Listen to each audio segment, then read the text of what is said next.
गुरु प्यारी साध संगत जी, राधा स्वम। सत्संग के वचन।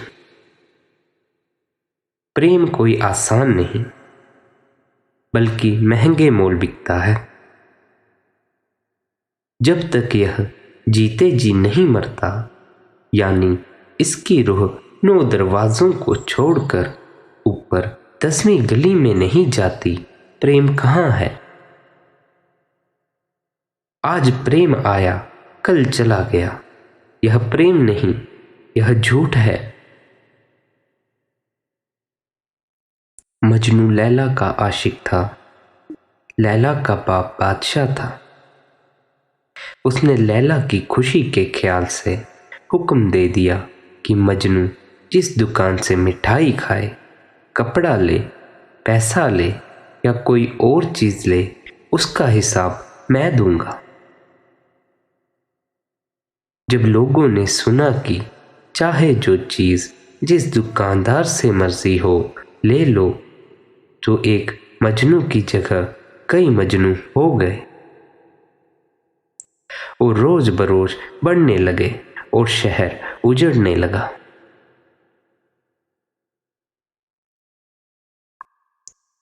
आखिर लोगों ने बादशाह से जाकर पूछा कि मजनू एक है या बहुत सारे। बादशाह ने जवाब दिया, मैं लैला को बुलाकर पूछ लेता हूं। जब लैला से पूछा कि मजनू एक है या बहुत सारे, तो उसने कहा कि मजनू एक है। बादशाह ने कहा, उधर तो सारा शहर लुट गया है और तू कहती है कि मजनू एक है। आखिर बादशाह ने कहा कि इसका कोई इलाज है। लैला ने कहा कि कल कर दूंगी। दुकानदार चले गए। दूसरे दिन लैला के कहने से बादशाह ने ढिंढोरा पिटवा दिया कि मजनू के जिगर का गोश्त लैला को चाहिए। मेरा जल्लाद आएगा और आकर ले जाएगा। सारे मजनू भाग गए, एक रह गया। उसको कहा गया कि अपने जिगर का गोश्त दे दे। उसने उसी वक्त काट कर दे दिया। लैला ने बादशाह से कहा कि यह मजनू है, इसलिए खाने पीने को तो सभी प्रेमी बन जाते हैं, लेकिन जब इम्तिहान होता है तो फेल हो जाते हैं।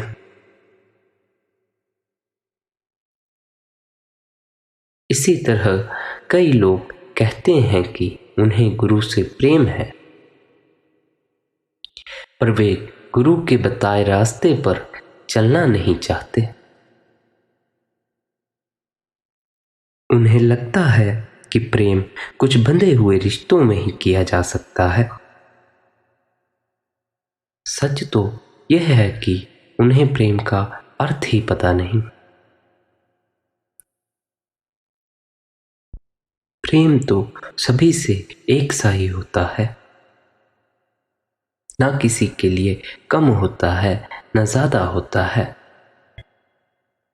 जिससे होता है पूर्ण ही होता है।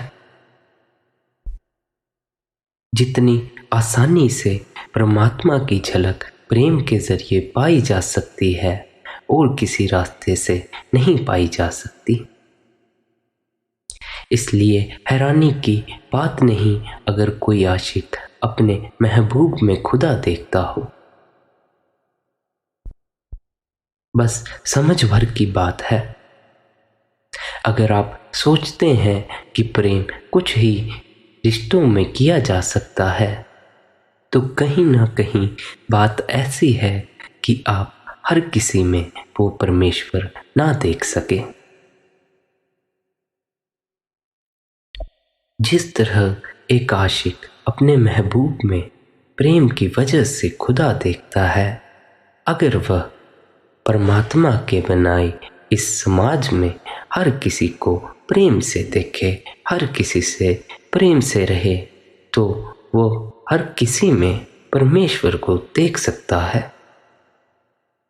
पर समाज ने प्रेम को कुछ रिश्तों में बांध दिया। शायद यही कारण है कि हम समाज में किसी को छोटा देखते हैं, किसी को बुरा देखते हैं।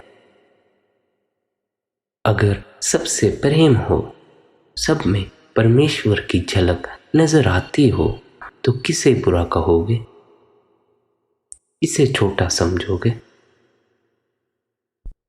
जिस तरह महाराज जी हम सब से एक समान प्रेम करते हैं, किसी को न छोटा कहते हैं, न छोटा समझते हैं, न बुरा समझते हैं। जो जैसा है उससे वैसे ही प्रेम करते हैं। अगर हम भी उसी तरह सबसे एक समान प्रेम करें, तो हमें भी हर जगह वह परमेश्वर नजर आएगा। पर जो प्रेम महाराज हमसे करते हैं, वे सच्चा प्रेम करते हैं। और हमने प्रेम का अर्थ थोड़ा बांट कर समझा हुआ है, पर हमने जो प्रेम सीखा है वह समाज का प्रेम है। अब कहते हैं कि यह सच्चा प्रेम किस तरह प्रकट हो। जब तक नाम की लज्जत न आए, प्रेम की बातें झूठी हैं।